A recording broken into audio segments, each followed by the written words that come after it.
Welcome to Bespoke Diaries. Today's article is on The Essence of Regenerative Leadership by Giles Hutchins, founder, Leadership Immersions, United Kingdom. Regenerative leadership is a journey, a threshold crossing for us to deepen our life journey of self-discovery. In so doing, learning how best to serve others and the wider whole, to heal and renew ourselves, in becoming more of who we truly are, so that we can better serve life. As the famous poet Rumi noted, it is only by being faithful to our deeper truer nature, that we can find right relation with the world, and then attend to solving the ills of the world, which are deep, and need our depth. If you are here unfaithfully with us, you're causing terrible damage, Rumi. Amid the global crisis and local stresses we each face, there is hope. Rays of a new dawn are lighting up a new way for how we behave individually and collectively. Underpinning any evolution in thinking and doing, is a worldview shift, a shift in our orientation with self-other world. The regenerative journey is a journey towards futures that enhance the fabric of life on Earth, while also enabling our organizations to come alive and our people to thrive. It's a journey of learning.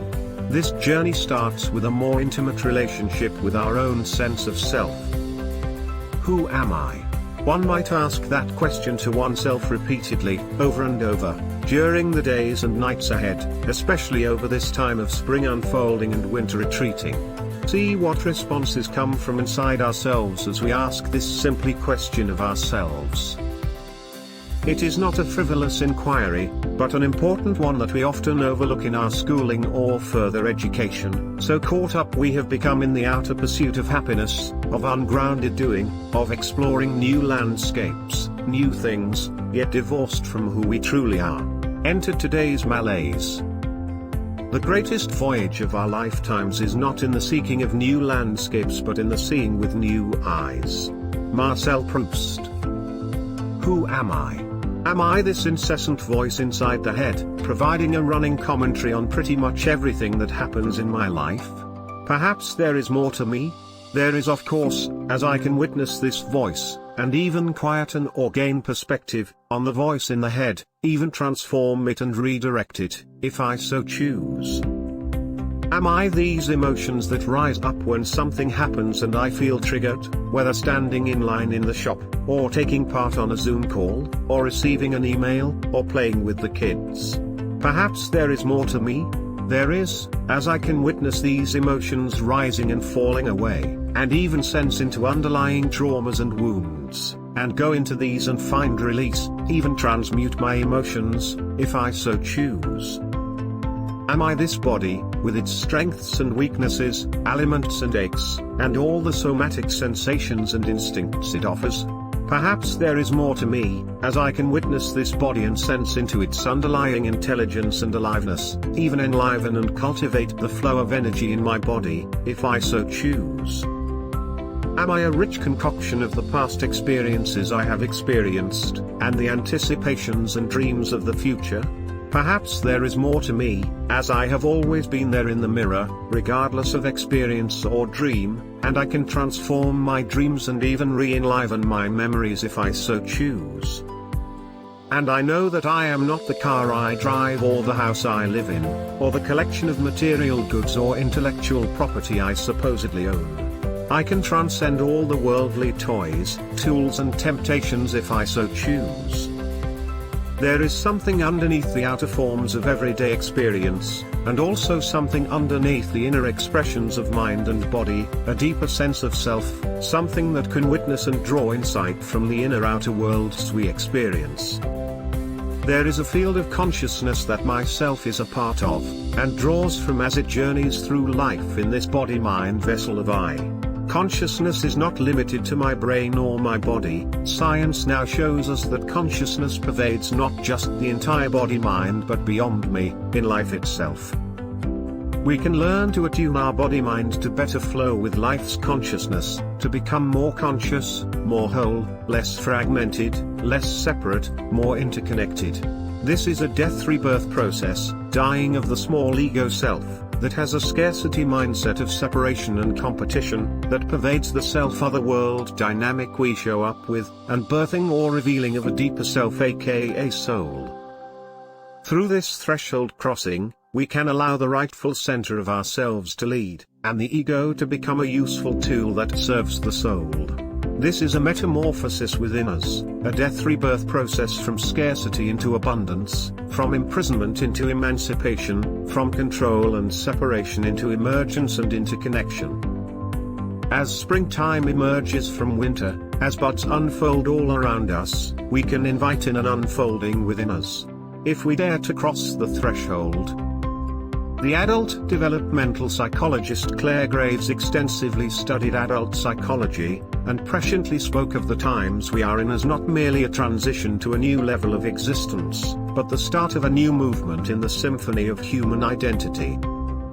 What beautiful words conveying the music of life, as we move into a new way of being and doing. It's not just the outer doing from industrialized pollution to circular economics and regenerative design, it's also our inner consciousness, our inner being. This is at the heart of being regenerative, aligning the inner-outer, yin-yang of life. A human being is a part of the whole called by us universe, a part limited in time and space. He experiences himself, his thoughts and feeling as something separated from the rest, a kind of optical delusion of his consciousness. This delusion is a kind of prison for us, restricting us to our personal desires and to affection for a few persons nearest to us. Our task must be to free ourselves from this prison, by widening our circle of compassion to embrace all living creatures and the whole of nature in its beauty. Albert Einstein. This can feel rather overwhelming, or perhaps a nice-to-have luxury amidst the busyness, stresses and strains, and crises of today's volatile hurry-up-and-get-on-with-it world. Alas, it is essential, much more essential than big data, or AI for that matter, as they are tools, which without adequate consciousness applying them will run amok. The essence, our inner essence, speaks to what it means to be human, this ability to emancipate ourselves from our own delusion of consciousness which Einstein so eloquently points to. Giles, and his co-author Laura Storm, write about this leadership transformation in their book Regenerative Leadership, and explore the tools and steps required for this journey towards wholeness to happen in our organizations, while surviving amidst today's tumultuous business climes. And so there are now 3 questions to ponder on, if we so choose. 1. Who am I? 2. If I ran the world, what would I do? 3. What are the small minute acts, the trim tabs, I can start doing today and tomorrow? Giles has been often asked by leaders, what is the essence of regenerative leadership? The essence is within us. It's the essence that is within everything. Being regenerative is being natural. It is a process of opening to our inner nature and outer nature. It's an educational journey of learning to flow as nature flows. Nothing more, nothing less. What is within us is within everything.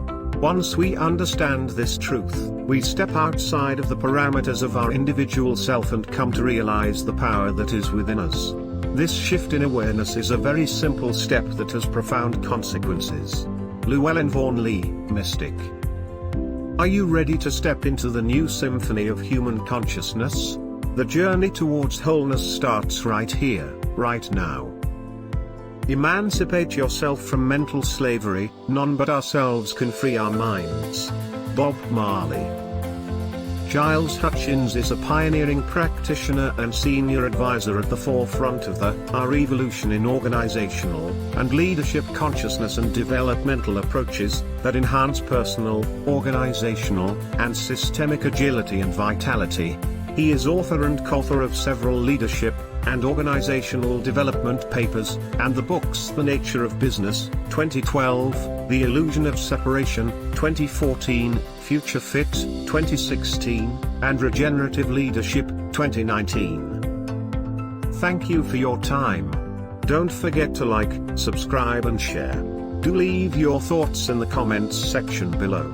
For similar type of article, please reach us at contact@thebespokediaries.com, or you can visit our website www thebespokediaries.com.